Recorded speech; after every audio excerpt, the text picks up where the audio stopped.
up in their ore body and didn't actually complete any stoping. They moved out due to low gold prices in the mid-1990s.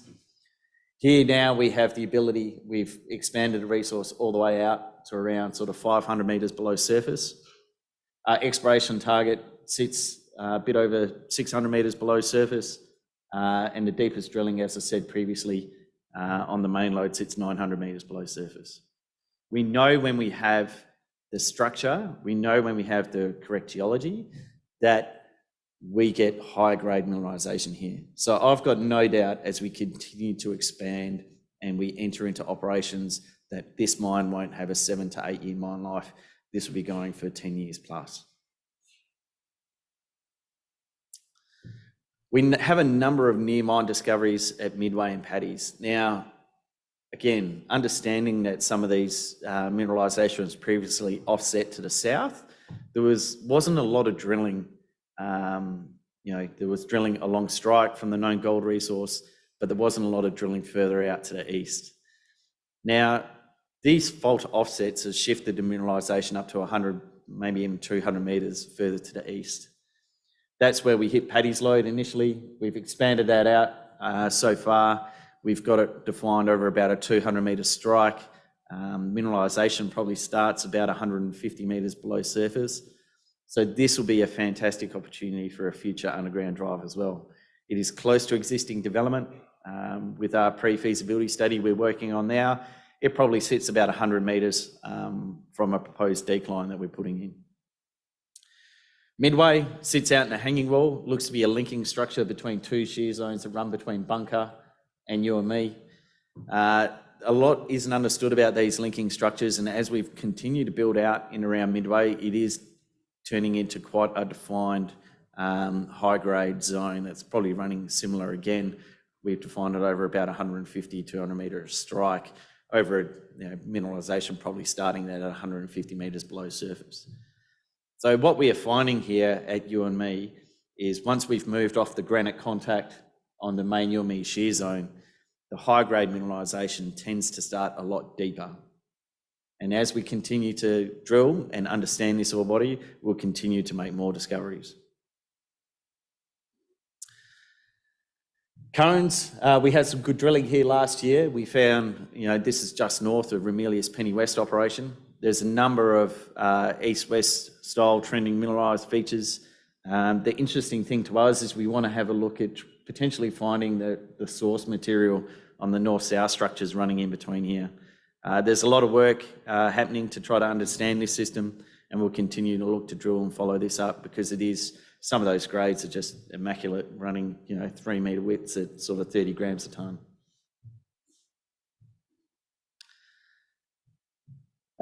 Something that sort of come across our desk late last year, we had a joint venture partner, Venus Metals. They defined a really high-grade lithium anomaly and took a whole heap of rock chips and got about 4.5% lithium. We've got the gold rights for the underlying tenure. They have the sort of lithium and other mineral rights. We've got a tenement to the south where we have 100% ownership of all rights. We then thought, well, we're not drilling. Geo's got a bit of time on their hands. We've gone into the field, completed a whole heap of mapping and soil sampling just before Christmas. And that's turned up quite a significant lithium anomaly. What we have there at the moment is about 12 to 13 Ks of tenure that displays quite high-grade lithium anomalism in soils. Whilst we're not drilling at present, we are going out there on the field and we've just got the boots on the ground, doing more mapping, more soil sampling, infill rock chip assays, and really trying to define what the potential of that lithium anomaly is. That has the potential, as I said before, of allowing us to help fund this project and continue to move it forward. Similarly, at Mount Fisher and Mount Eureka, as I said, we released the geophysics here yesterday, highlighting that along strike from what are known gold resources and pretty high-grade gold resources, that there is a significant potential to expand those and to effectively have greenfields targets. This is an exceptional exploration opportunity.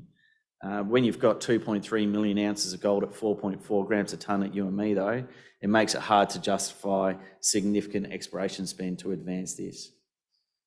We are actively seeking potential to offload the asset and be able to use that to fund efforts here at UME. So why invest in rocks? And I guess like most other gold developers here at the conference, everyone has had quite a tough time in the market over the last 3-6 months.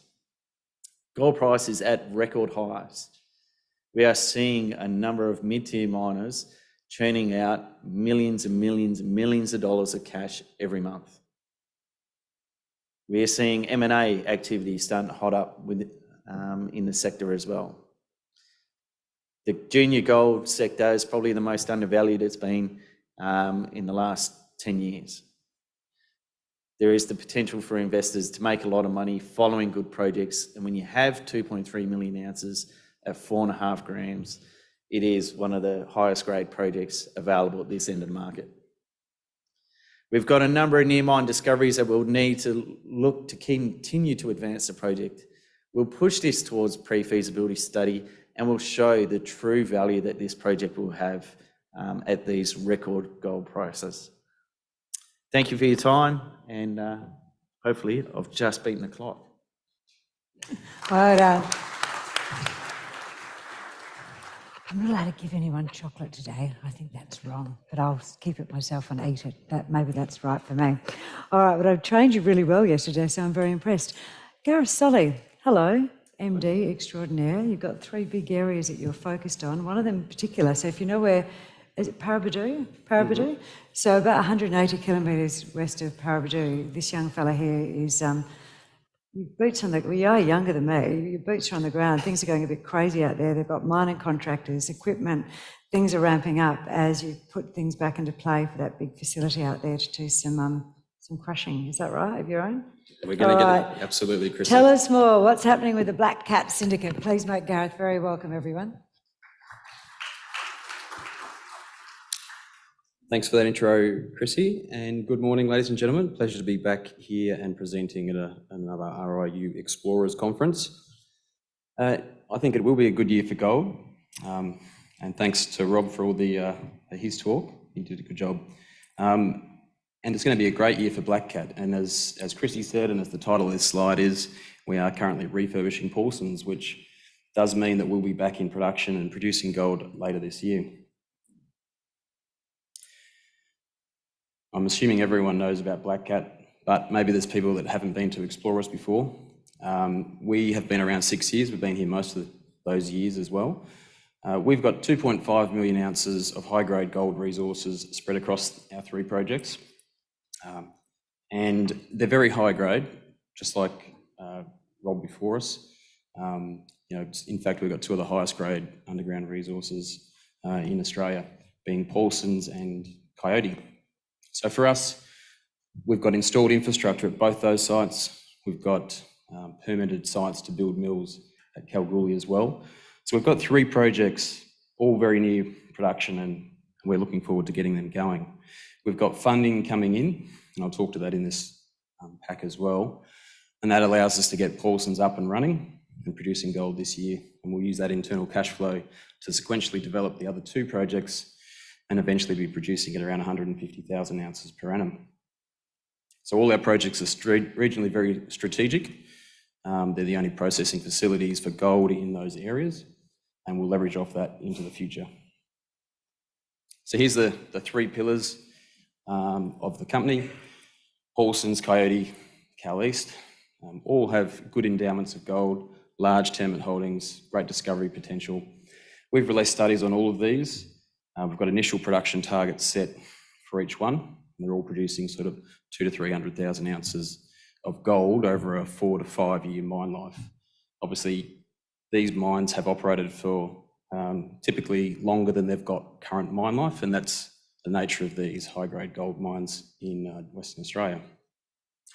Right now, we're refurbishing Paulsens. We intend to upgrade and refurbish Coyote, and we intend to build Cal East from the ground up. And therefore, we need less capital for Paulsons and more capital for Cal East, and that's why these are sequenced 1, 2, 3 from lowest capital to highest for us. All produce good cash flow and all have good all-in sustaining costs. From a corporate point of view, 306 million shares on market, some options, some performance rights there for employees, predominantly about 60 to 70 million market cap at this point. 8 million in the bank at the end of December, some more came in January. Northern Star still owed 10 million, but over the next couple of years, so nothing urgent there. Top 20 holders have about 41% of the stock, and directors hold about 10%. Those directors are Paul Chapman, Les Davis, founding directors of Silver Lake Resources, with Tony Polglaze from Avanco fame, myself, so there's 3 guys with lots of experience in grey hair, and myself on the board. But all of us have experience starting gold mines, as does the rest of the management team. In terms of funding, we've got $60 million coming into us this year. 9 million of that is already in the bank account, and we're using that right now, ordering long lead items and doing early works in the mill. We've got equity placements of 36 million to 2 Chinese groups. They'll get 16% of the stock each.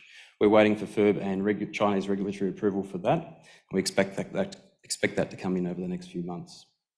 We also have 15 million in debt coming from one of those groups, with good payments, low interest, very friendly for us in terms of our startup. So what are we doing with that money? Well, we're restarting Paulsons. Paulsons is, of course, the operation that kick-started Northern Star, took them from an explorer to a producer, gave them lots of cash flow. For us, we think it'll do exactly the same thing. We've got a fantastic tenement package here, very much underexplored. We've got a well-maintained 450,000 tonne plant. It does need refurbishment, and we've got the capital coming for that. Dewatered, ventilated underground mine, it is important. We have been underground drilling less than a year, but we've grown the resource from about 80,000 ounces when we took ownership to over 400,000 ounces at the last published resource. It is the only plant within 400 kilometres, gold processing plant. There are other interesting gold deposits in the area, and we'll leverage off that in the future. Paulsons has produced 1 million ounces in the top 1,000 metres from surface. We've got another 400,000 ounces up and around that top area, as well as the start of the extension of Paulsons. On top of that, we've got Footwall Gabbro Zone, which is loaded with gold. We've got that part of that in our mine plan now, and there's going to be a lot more mining in that area. The Eastern Zone, very much under-drilled, and the Paulsons repeat is an untested target. The geophysical target defined after the mine closed, when Northern Star spent $2 million on that. There's a lot of scope for additional ounces to come out of this. We've got a 4-year plan here already, and this mine will continue to grow into the future. Here's the metrics of the study. I won't go through it all in detail, but I will point out that we did publish a study in July. Then we did a few more months drilling, and we published another study in November. And we added an extra year and basically improved every metric by sort of 30 to 40% with only a few months drilling. And that's the nature of these ore bodies, and this particular ore body, especially if you drill it, you'll keep growing the mine life. And that's what you saw in the history of this operation. It only ever had a very short mine life that operated for 13 years.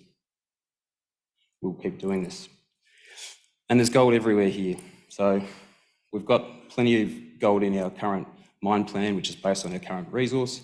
And then there's a whole heap of gold that's not included in a resource.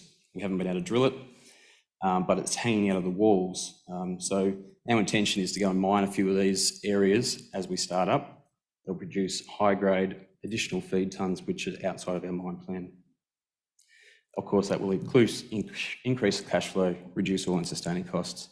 The mill is not full, so we're only operating the mill at about 80% at this point, based on our current mine plan. So this is upside. So where are we at right now? Well, we have started our refurbishment, and as Chrissy said earlier, we've run up the crusher. The guys are probably running buckets full of dirt through the crusher at this point. But certainly we've got the key people in place. We've got management, we've got the maintenance people. We're doing the early works right now. We're ordering long lead items. And that's going to debottleneck the rest of the refurbishment once we get going. That will happen once we get the funding in. So over the next few months, we get the funding in, then we'll commit to the full refurb, the mining contracts, etc. And we do expect that it's a 6-month process from full funding to getting first gold. So that's why we'll be expecting first gold in the second half of this year. A few happy snaps from around site. As I said, the guys have run up the crusher, ordered the steel for the tanks, tested all the motors and agitators. There's not many that are broken, and we've got stock in the store to replace. Got motors, ordered the long leads for the mill, ripped the Nelsons out already. They'll be stripped and we'll use spares. Belvedere is in their mine plan. It's about 20,000 ounces to our mine plan, so it's not huge at the moment, but it's only a 30,000 ounce resource anyway. It's 5 kilometres from the mine, and it's got a huge potential. We've been doing some exploration drilling further along strike, very greenfield sort of work, but there's a 2.5 kilometre strike with historic workings along this fault zone. We think there could be repeats of high-grade shoots that could be added to the mine plan in the future, because Belvedere clearly will work. And there's lots more potential here. So Paulsens and Belvedere are up the top of this image, but we've got a large land holding. We've got other targets that maybe look like Paulsens did prior to drilling ever happening that haven't been drilled. There's good potential for other base metals and other commodities on this lease package. And we've got a 2.5 million ounce exploration target, because clearly this is not going to be the only million ounce gold deposit down here. One of the interesting areas for the geos, a bit different from just straight gold, but there's certainly precious metals down here as well as critical minerals, is Mount Clement. And we've just added some extra tenure to the south of Mount Clement in the Bullaloo acquisition. So this is a copper gold sort of area, and obviously there's the antimony kicking around as well. I'll quickly nip up to Coyote while I've got time.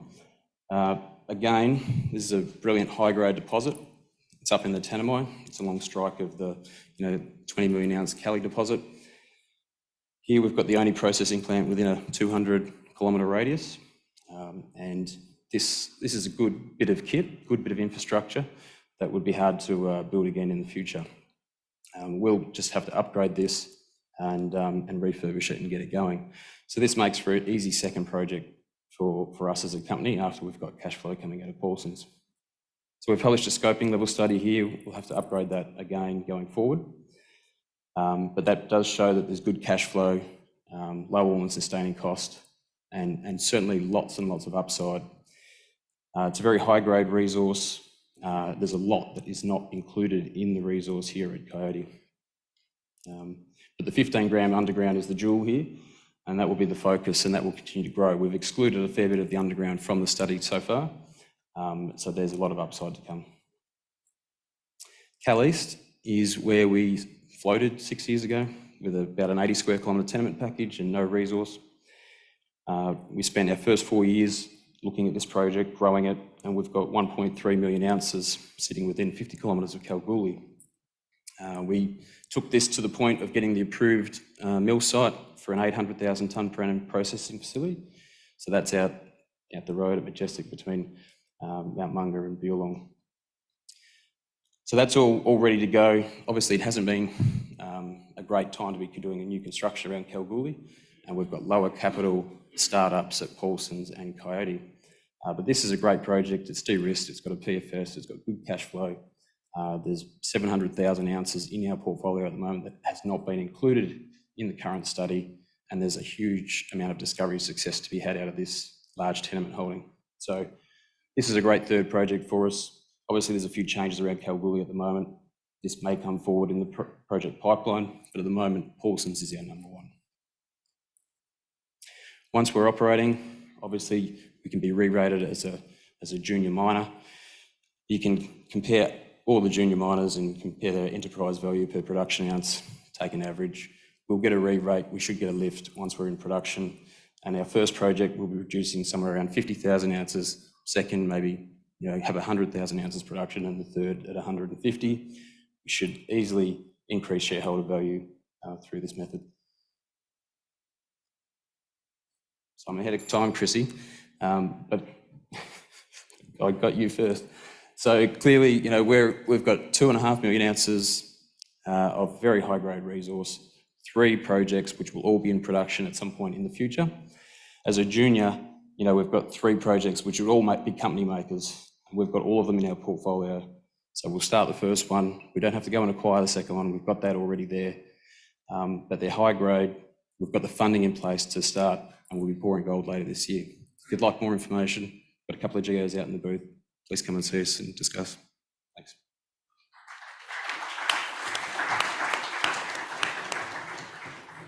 Gareth, I reckon that's the first time you've done that in 3 years. I'm very impressed. And again, if I had chocolate, I'd give them to you, lad.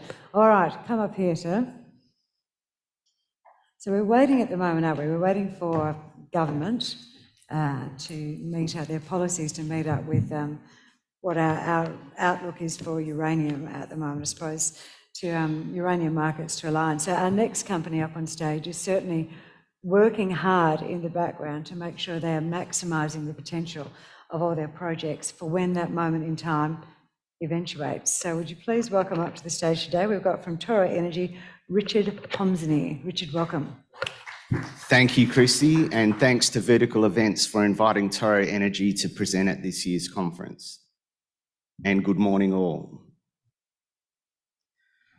So for those of you who don't know much about the Toro story, we are an advanced uranium company.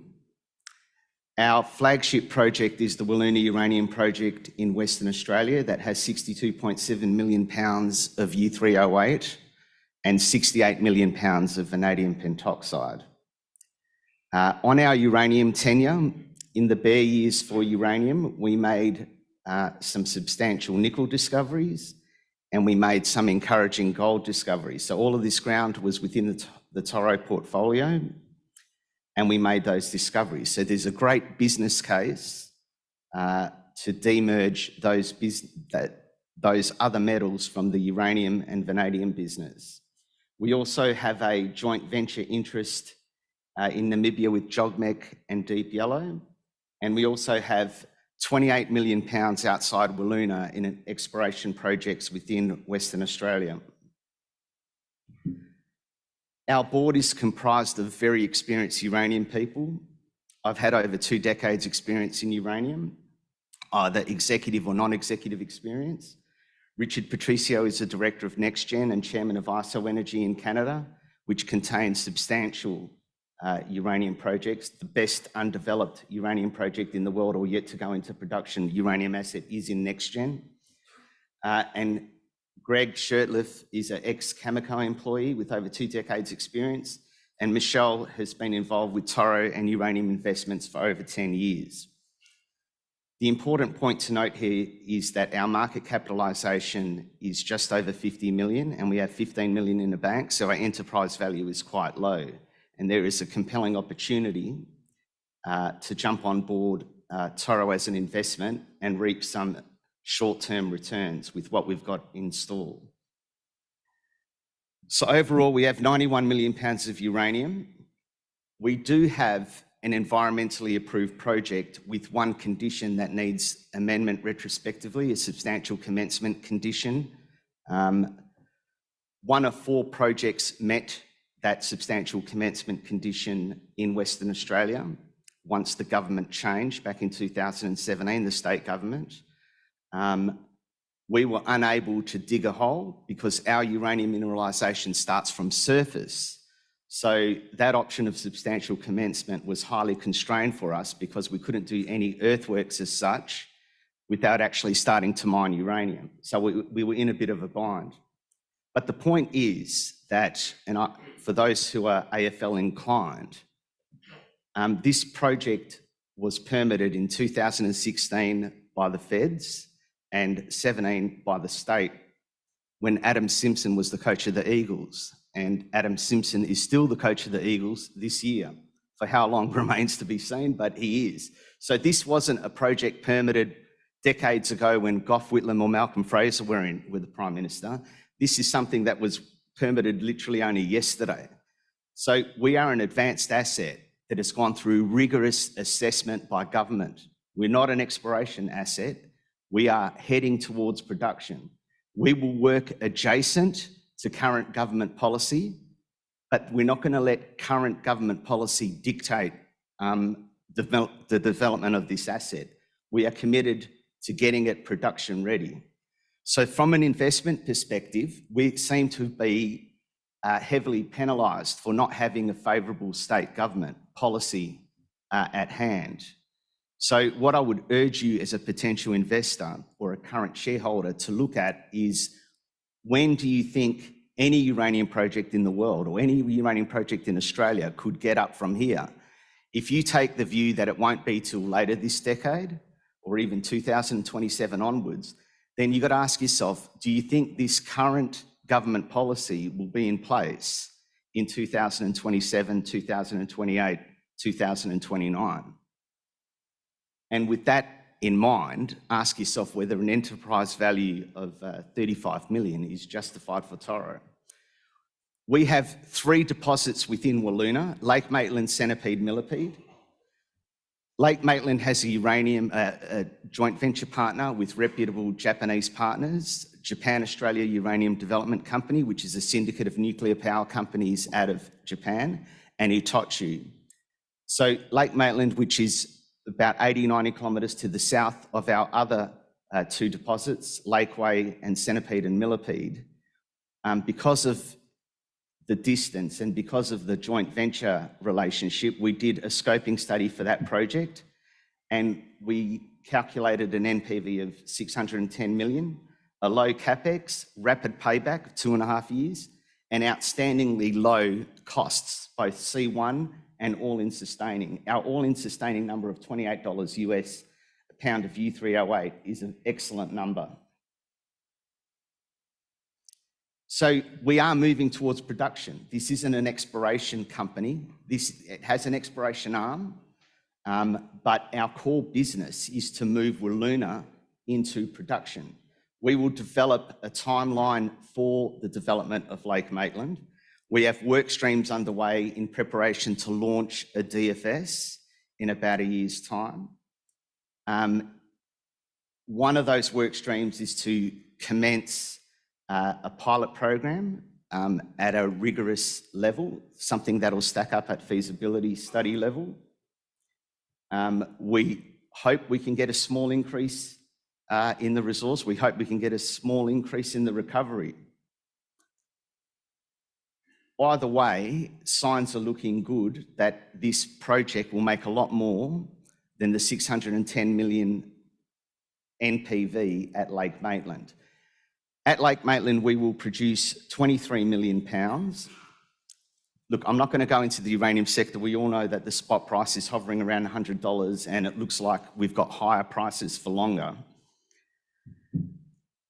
At Wiluna, as I said, it's Lakeway, Centipede, Millipede, and Lake Maitland. We did a Lake Maitland pit optimisation based on a revised flow sheet. We spent the last 7 years developing a revised flow sheet, and we've generated what we think is an extra $620 million US in gross product value. We've got a substantial uplift in our uranium production out of Lake Maitland. Before, we were only going to mine the red part of that map. We are now we will stack up at DFS, hopefully. We will mine the red and the green part of that map. So Lake Maitland, one of 3 deposits that generates that large NPV, we are doing a refresh of that scoping study, which is now about 15 months old, 16 months old. And that number, based on current pricing and exchange rates, will go up substantially. We hope to be in a position to release that soon. So that's the first bit of news, along with some news about the pilot program that'll come out in the short term. So we're looking at a 17.5-year mine life, producing 1.3 million pounds of U3O8 and 0.7 million pounds of vanadium annually. As I said, we spent the last 7 years working out an improved processing flow sheet, and there are many benefits from that flow sheet, but the biggest thing is we've reduced a couple of capital intensive items. We've reduced the CapEx, we've reduced the OpEx, we've reduced the size of the project. The leach tanks are now smaller. Because we're able to beneficiate the ore and upgrade the product, get rid of the waste, that material now, and get rid of the clay, that material becomes porous, which means we can wash it and remove the salts, which means we use much less reagents in our chemical processing circuit. We then can move to ion exchange as a result and liberate the vanadium. The vanadium doesn't make the difference in whether this project is economic or not, but it's like cream on the cake and makes a significant contribution to CapEx over the life of the project. We made some nickel discoveries on our uranium tenure. Our best nickel discovery is actually on Lake Maitland at Dimmer. We're in Yandal country, so that means we're in gold country, a prolific gold mining district. We've got some encouraging gold results. We haven't drilled below basement yet into the fresh. So as I said, there's a compelling case that as a shareholder of Toro, you will receive an in-specie distribution of a share in a new company based on the gold, nickel, and other mineral assets of Toro in the near future. What's going to propel us going forward? Because of the work we've done at Lake Maitland, one of 3 uranium deposits, we haven't financially or technically evaluated the other 2 deposits, Lake Way, Centipede, Millipede. We are doing that now and we'll continue to do that this year with the healthy cash balance that we have. So we're looking to maximise the financial and technical feasibility of Wiluna as a whole. It might be that Lake Maitland is a standalone mine and Centipede, Lakeway, and Centipede, Millipede and Lakeway are a mine of their own. The permit that 4 companies went out and rushed to get a permit for before the government changed, for us, the project that was permitted at that time is not our optimal project. In the 6-7 years that we've spent doing research and development since the project was permitted, because of the change in the processing flow sheet, we need to amend our permit anyway. So we've got a project that'll make a lot more money, and we will go to the government at the appropriate time and seek the amendments to approvals that we need. As I said, the refresh of Lake Maitland and the pilot plant work, we've got 28 million pounds of U3O8 in exploration assets. We could reinvigorate our exploration ambitions. And the thing to note is the uranium market is strong and will continue to remain strong. There's nothing foreseeable from either a supply or demand side that will see the structural deficit that has emerged abate. So uranium prices are here for longer. As the uranium is only 2 or 3% of the cost of producing nuclear fuel, it's also demand inelastic. Like whatever the cost of uranium is, no one's not going to buy uranium because it's too expensive. And the reality is the increase in the uranium price that we're seeing isn't even really demand-led, right? The true demand is yet to come. So the best is yet to come. And even for Toro, our best version of Wiluna is yet to come. Yet we only have an enterprise value of 35 million because we've got a current government policy that is not in favour of uranium. Just quickly in conclusion, this is a statement by Roger Cook, which is basically confirmation to you that obviously he had an energy transmission summit and he's thinking about our energy needs here in WA, given Synergy makes a massive loss every year. But Toro's fortunes, any uranium explorer or miner's fortunes do not depend on Australia becoming a nuclear adopter. It's very important to note that the world wants uranium and the demand hasn't really even flooded in yet to really boost the price. So our friends in Japan on the 1st of February declared uranium to be a critical mineral because of energy security reasons, the Russia influence. So it makes a place like Australia a very attractive place and somewhere where you would pay a premium to secure supply. But it doesn't mean that Australia has to adopt nuclear energy as part of its mix for us to be successful. We have Japanese joint venture partners at Lake Maitland and other people that are really keen to get rights over our product.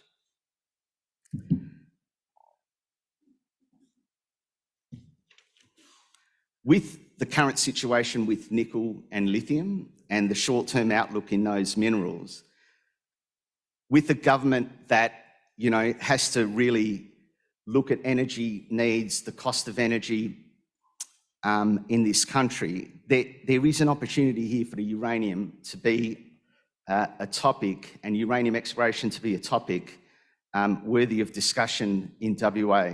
When uranium was lower than $40 US a pound, it didn't really matter whether there was a supportive government or not. But given Lake Maitland and Wiluna will generate an NPV well in excess of $1 billion after tax, I'm pretty confident throughout the course of this year we will show you that. It's an important question the government has to address as to why uranium is best kept in the ground. You've seen that Roger Cook say he will support the decarbonisation efforts of other economies. Well, uranium is a key plank in that. With GOP, you saw over 20 countries over 4 continents committed nuclear capacity by 2050. It shows that the future for uranium and Toro is strong. Thank you all for your attendance today. Thanks, Chrissy. Always a little bit wary about approaching such a passionate man, and he's definitely passionate about that. Got some very, very valid points to make. All right, Legend Mining, come and join us on the stage. They've got a bit of spring in their step because they've had a nice little windfall from the tax man, which sounded fairly fabulous. They've also had some some little good bits of news as well with their loops. What do you call your loop flying? Oh, the fixed loops. Your fixed loops. EM, I'll talk I like all that. to that. That's an impressive bit of tech. Are you going to go into that during this discussion? I absolutely am. Excellent. Okay, well, would you please make welcome Oliver Kitty, who is the Managing Director for Legend Mining. Thanks, Chrissy. Good morning, everybody. Thanks for coming along to listen to the Legend story. Thanks to Jackson and Stu for the opportunity to present the Legend story again this year. Always like to lead off with a bit of a gag slide, and it's a pretty easy one this year, given the negative nickel sentiment. You only have to open a newspaper to see that nickel is very much on a downward spiral at the moment, but I think that's probably a best example of an investor trying to weather the nickel market at the moment. My talk today is around Legend and how Legend is navigating this negative nickel sentiment. I will be making some forward-looking statements, so please take time to read the disclaimer. A quick overview of Legend from our corporate level. We've got a current market cap of just north of 49 mil at 1.7 cents. I think today we touched 2 cents, and we've seen some buying in Legend over the last 10 to 14 days, and I'll explain why. Nominally, it's too cheap. Our cash position as of the end of December was 11.6 million. You can add another 3 million to that, as Chrissy touched on. We've received our R&D rebate, so that puts us in a really, really strong cash position going forward to weather this downturn in the nickel market. Very importantly, no debt. Our shareholder structure, 63% of our sharehold top 20 is owned by 63%. Our top 4 own 54%. Our major shareholders are Mark Creasy, also a joint venture partner, and IGO at 12.9%, also a joint venture partner. I talked to, being cheap.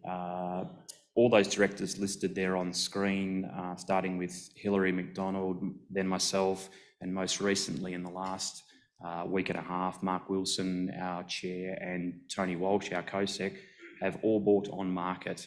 So we're genuinely backing ourselves. The investment highlights for Legend, we are, and we don't shy away from, being a dedicated nickel, copper, cobalt explorer. We've got a dedicated team of science-driven explorers, and I'll talk to that science today during the presentation, with a track record of discovery. So Derek Waterfield, our EM, he's in the audience today and he's at the booth, so please come along and have a chat to Derek. The tenement location, we've assembled a great tenement location in the Fraser Range, north of Nova Bollinger. The only 2 players in the belt are IGO and Legend. The Mawson mineral resource, I'll spend a bit of time on that today. That's a really strategic resource and definitely a foundation to grow. We think it's far from finished there, and we've got some compelling evidence why. We've got a pipeline of targets in our ground in the Fraser Range. Octagonal, I will focus on today, which we think is a real sleeper. And well funded, like I touched on, north of 14 million. in cash. And as I always touch on, 90 cents in the dollar goes in the ground a legend. So why the fall in nickel? I think if you would have missed this, the only way you've missed this if you've been sleeping under a rock. You open up a paper, like I said, and it's all about the negativity around nickel. So what is driving that negativity and the fall in the nickel price? Well, it's been an increase of supply of this class 2 nickel from Indonesia, coupled with this lowered uptake of EV demand. And that's resulted in that third bullet point there, which is this surplus for nickel being pushed out by another 2.5 years to 2028, when we're going to see it in deficit. And this deficit is where it becomes really important. This looming deficit from 2028, is it all going to be filled with class 2 nickel in a decarbonised future? And that's a big question. You can see there's a lot of talk around bifurcation, and will bifurcation happen? Unsure, but there's a big political push for this bifurcation to take place between carbon intensive derived nickel and sort of ethically green supplied nickel, which is the sulphide producers here in jurisdictions like Western Australia. This is a really, really good slide, and it talks to that deficit, that looming deficit in 2028. Where are these discoveries going to come from, these new nickel discoveries? The discoveries, as you can see there from that graph, they've effectively dropped off a cliff since 2010. And the next big nickel discoveries are going to occur in these underexplored terrains, like we are in the Fraser Range, these underexplored, undercover terrains where you've actually physically got to apply some genuine science and thinking, roll up your sleeves, have a bit of grit about you to explore for these style of deposits. But I think the third point on this slide is the most pertinent. Regardless of the nickel headwinds, a quality class 1 sulphide asset produces good money. A perfect example of that is Nova for IGO. In their December quarter, some 40% of their EBITDA for the company has come from Nova Bollinger in the quarter. So that just shows they're mining lower grade stopes at the moment, and obviously higher costs at north of $4 a pound production cost. They're still printing money out of that. So a good quality sulphide asset does print money. One of the things that I get, I've shown this graph to a few people and a fair few investors, and they're all very much like, they say to me, WTF, where the fines? And that's pretty much where Legend comes into the equation. Like I said, we're in one of these underexplored terrains, being the Fraser Range, east of Kalgoorlie. The Fraser Zone sits 250 kilometres east of Kalgoorlie. We're primarily exploring for these nickel, copper, cobalt style deposits, which I touched on. And as always, I like to touch on the infrastructure here. You can see in the southern portion of our tenure, you've got the Trans-Australia Railroad linking up to Kalgoorlie down to Nickel West, the Kambalda concentrator, and down to the Esperance port. So the Mawson deposit is a mere 30 kilometres from that railroad. The Rockford project itself, like I said, we've got 2,500 square Ks in what we believe is one of the most underexplored nickel belts in the world. The Legend team has displayed the ability to find these mineralised intrusions and convert them to resource in the case of Mawson. We believe there's more to be found, and that's our job, and that's what we're doing with our systematic exploration. Completely science-driven. There's no outcrop in the Fraser Range. So you're compelled to roll your sleeves up, like I said, get into the geochemistry, use all the tools at your benefit, including seismic, which I'll talk to try to find these haystacks and then delineate the needles we're looking for, which ultimately would be a next Nova Bollinger. The last point on that I will touch on is the rationalisation of ground holding. Anybody that's followed the Legend story over the journey for the last 7 years would know that we had over 3,000 square Ks now. We've started to shrink that, and that's been a deliberate act. As we've worked through this project, we've been able to upgrade some ground and downgrade others. So therefore, we're reducing our footprint and conserving capital. I'll touch on Octagonal firstly. This is our project that we spent most of our time on in 2023, namely targeting a an eye-shaped feature which sits on that red line on the screen there, which comes up the western side of the Fraser Zone. That structure links Nova, Silverknight and octagonal. So Nova and Silverknight are the other two deposits in the belt. You can see there it's an eye-shaped feature for the geos in the room. That's a fold interference pattern. Octagonal, like I touched on at the top, we very much believe this is a discovery in the making, and we're seeing all the right ingredients over the last 12 months to confirm our belief. We drilled 4 holes last year into octagonal. We confirmed that we're seeing the intrusion continue at depth as predicted by the 3D seismic. Importantly, we're seeing an increase in this higher MGO component and the nickel tenor, which I'll talk to in the next slide. Importantly, we're getting some really good reconciliation between our 3D seismic and the drilling, which gives us confidence to plant these holes in the right spot. You can see all those conductors there in the yellow. They're actually all related to mineralisation or proximal to mineralisation in drilling. These were delineated with a high power fixed loop survey that we completed there in those white squares, white rectangles.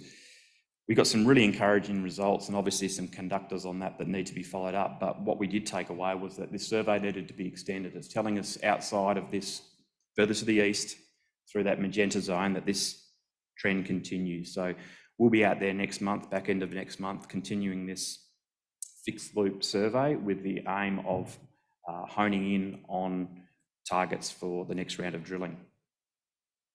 Like I touched on, this petrology we received literally 2 weeks ago. This confirms what we'd seen in hand sample, that we're dealing with what we call money rocks. So these higher MGO rocks, in this case a leusolite.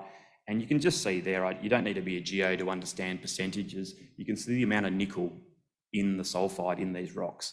Our job now is to find more of these rocks and where they focus the mineralisation. But we genuinely think it's a sleeper, and we're seeing all the right ingredients for the next discovery. On to Mawson. Mawson is our deposit that we put a resource around in February last year. It was our maiden resource. In terms of endowment, it's just over 28,000 tonne of contained metal. The resource is very shallow. It's between 65 metres and 300 metres and remains open at depth. Metallurgy has been completed, excellent metallurgy. So this is high Fe MGO ratio. This material runs straight through the Nova Bollinger plant. It's the ideal feed blending agent for the BHPs of the world. We've completed seismic reprocessing. That's led into targeting, which I'll talk to in the next slide. And we believe that this resource is definitely a foundation on which to grow. We're far from finished with exploration there, from, as you'll see in the next slide. But the last point is really important. It's a strategic mineral resource. Nova's running out of ore 150 k's down the road. They've got less than 3 years to go, and this is compatible ore for that plant. So more to be found at Mawson, and this may seem like we're not doing a lot, but we've been reprocessing the seismic. We've been looking for where does this intrusion come from that's carrying all the mineralisation. The reprocessing of the 3D seismic has identified this compelling target zone, which marries with the structural analysis that we've completed. So we've come up with the same zone. Independent of that, we've pushed out this data to Sensor, and they've completed some machine learning, some artificial intelligence on the data, and completely non-confirmation bias independent of the data that we've generated in-house from a structural and a seismic perspective. They've identified the exact same zone. So that makes a very compelling zone for us to test. This zone sits here, you can see it on screen. The chronolith, we believe, comes through this break in the Mawson Fault, and there seems to be a zone of what is interpreted to be intrusion up against this big D9 conductor. Anybody that's been following Legend would understand that we've got massive stratigraphic conductors at Mawson. They can literally hide anything. We drilled 31 metres of massive sulfide grading 2.6% nickel, 1.5% copper. Couldn't see it in downhole EM. That's how thick these graphite conductors are. So you could literally hide anything in there.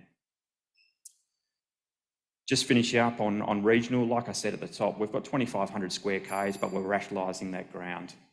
We're continuing to build up the pipeline of targets. Some targets fall away, others come up to be the next octagonals, and hopefully then go on to a mineral resource, i.e. Mawson, and the ultimate aim, delineating the next Nova Bollinger. The exploration schedule, quickly in my last 2 minutes, we've got a bit on. We're kicking off with the fixed loop surveying at Octagonal next month and drilling off the back of that. We've got drilling planning for Mawson, and regionally we're continuing with our EM surveying. So like I said at the top, you saw a bit of buying in Legend over the last 10 days to 14 days. And basically that's because it's just too cheap. If you look at the look-through value of Legend at sort of 1.2 at the bottom, we've got an in-ground resource worth multiples of our current market cap, and we've got 14 million in cash. So I'm not surprised to see the buying. I'm happy to dip into my own pocket and do some, as was Mark Wilson, as was Tony Walsh, as was Hilary McDonald. So we're backing ourselves, chasing these nickel deposits. We've got a dedicated team, as I talked to. The mineral resource at Mawson definitely has upside to grow. It's a strategic resource, and the final point there, we're funded to execute. So very much watch this space. Thank you, Chrissy. Thank you. Thanks, Oliver. Appreciate that very much. All right, Lithium Universe Chairman Iggy Tan was quoted recently as saying the current short-term dip in lithium prices is an advantageous window that presents tangible opportunities for Lithium Universe. So this gentleman here, Executive Director Gunnar Abel, has been chosen to come to us explorers and explore those opportunities for us and their plans for the development of a lithium refinery over in Quebec. Would you please make him very welcome, everyone?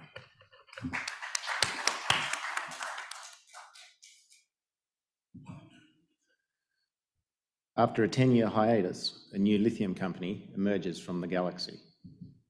Introducing Lithium Universe Ltd, committed to building a lithium future.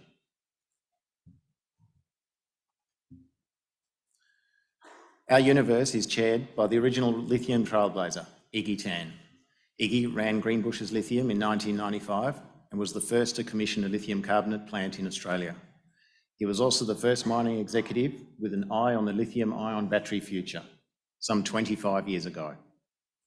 Iggy and his team built the Mount Cattlin spodumene mine, rated at 137,000 tonnes per annum, and they also built the Jiangsu lithium carbonate plant, rated at 17,000 tonnes per annum. When Iggy first joined Galaxy, their market cap was less than $10 million, before ultimately rising to in excess of $2.5 billion at merger with Orocobre. Galaxy was also the first large-scale integrated mine-to-refinery project of its kind. That's Mount Cattlin, 1 million tonne per annum hard rock spodumene mining operation, utilising 4-stage crushing into dense media separation to produce circa 137,000 tonnes per annum. Then on to Jiangsu, which when it was built, was the largest of its kind in the world.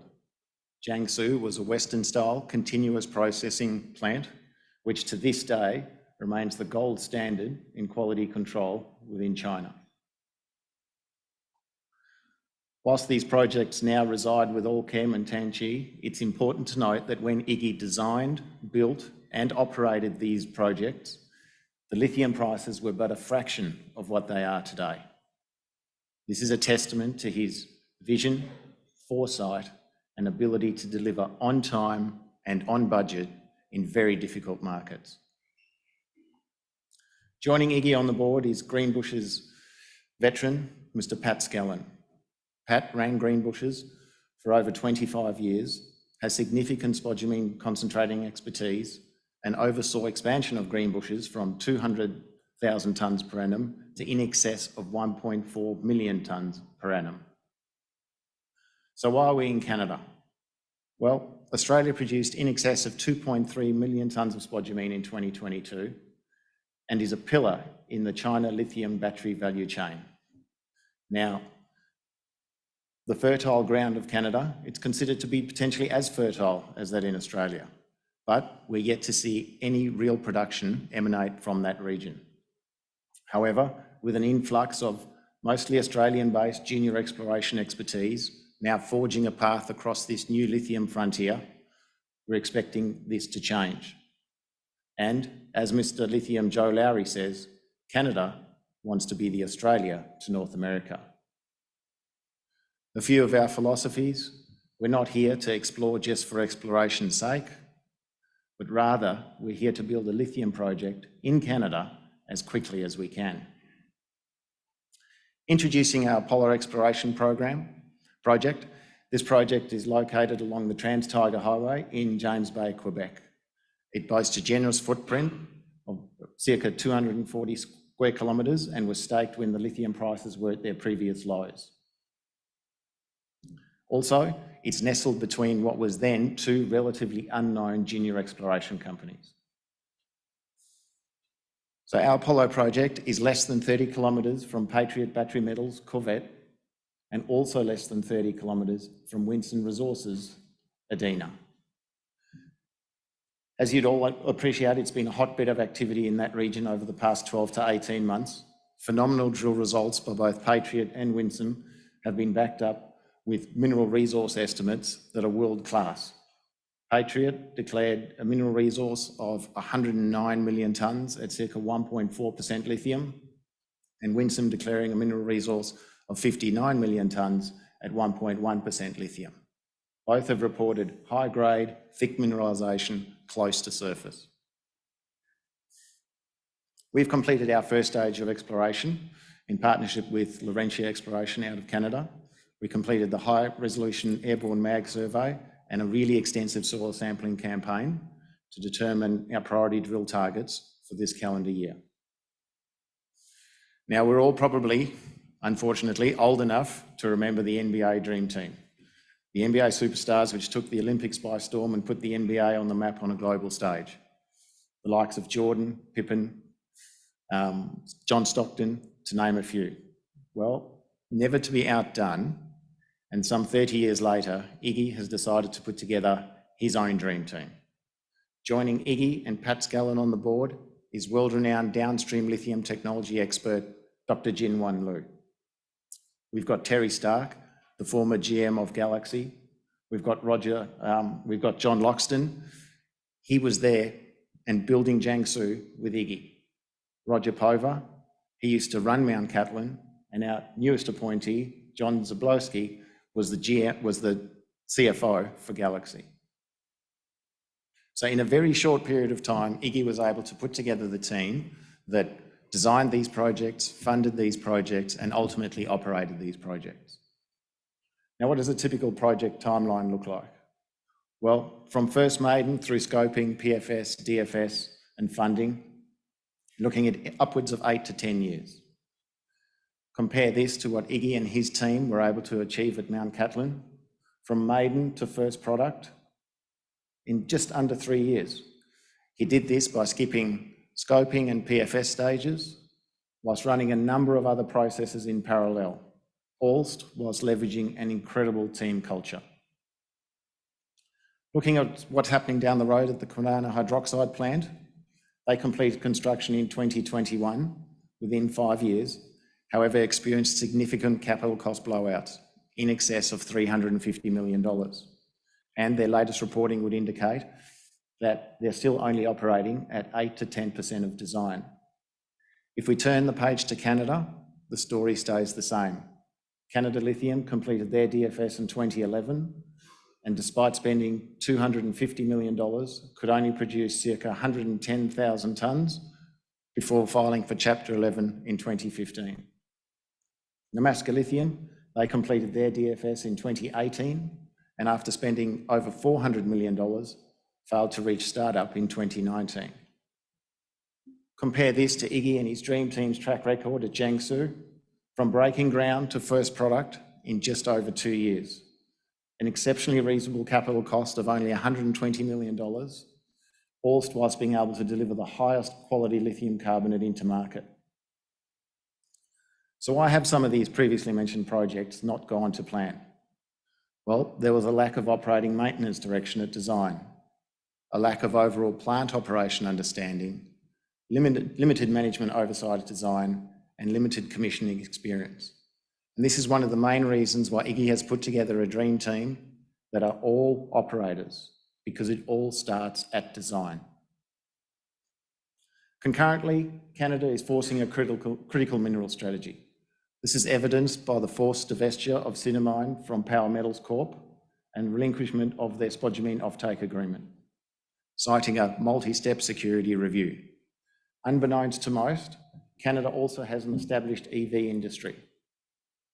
In excess of 1.6 million EVs are exported annually, and it's clear that Canada is now trying to force a downstream solution.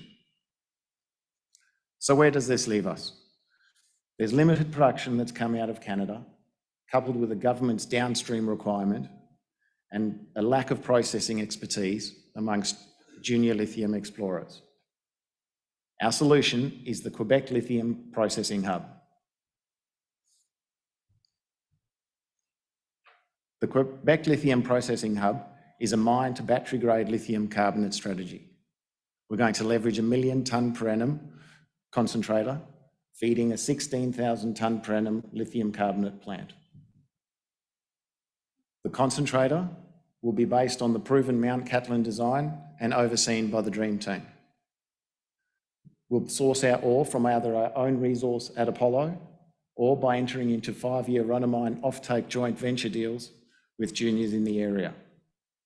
These joint ventures will bring forward cash flows for the juniors and enable them to invest in accelerating their own mine development.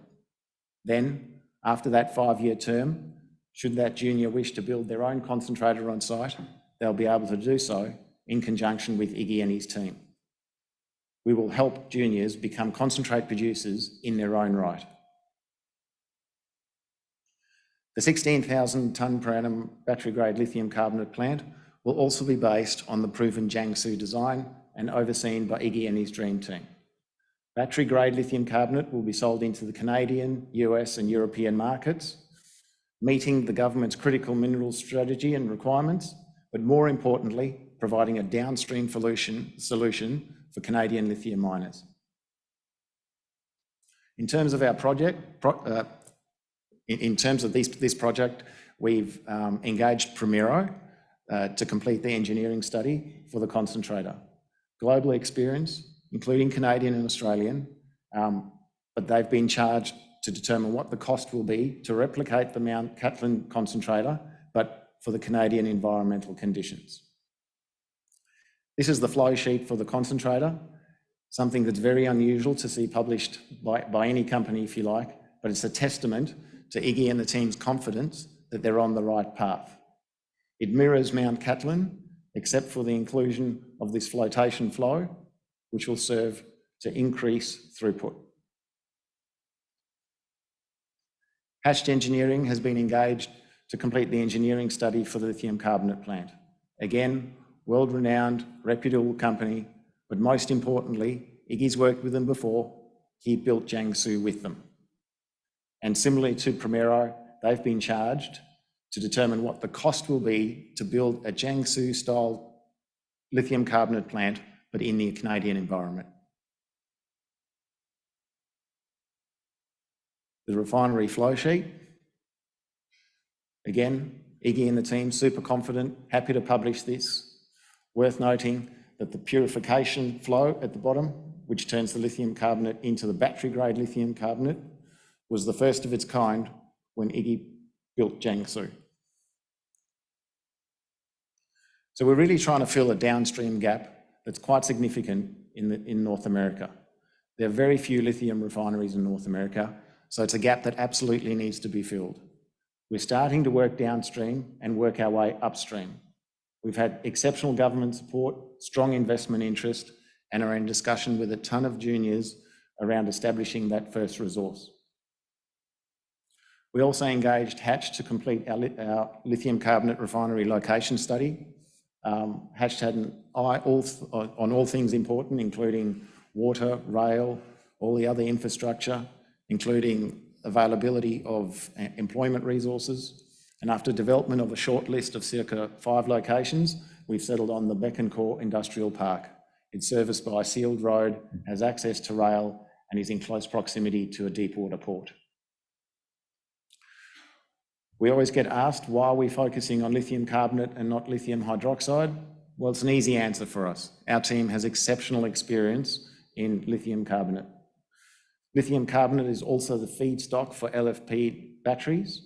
That battery growth has skyrocketed. I think last year Tesla announced that they'd moved all of their batteries to be LFP batteries, citing improved safety and reduced cost profiles. So in summary, we've got the Apollo lithium project, which is nestled between what are now two major discoveries, so huge upside potential there. We've got the Lithium Dream Team, so board and management with a proven track record in being able to deliver difficult projects in difficult circumstances, and also the Quebec Lithium Processing Hub concept, which is a vertically integrated mine to battery grade lithium strategy. So there's no better time than now to join us on our mission to build a lithium future.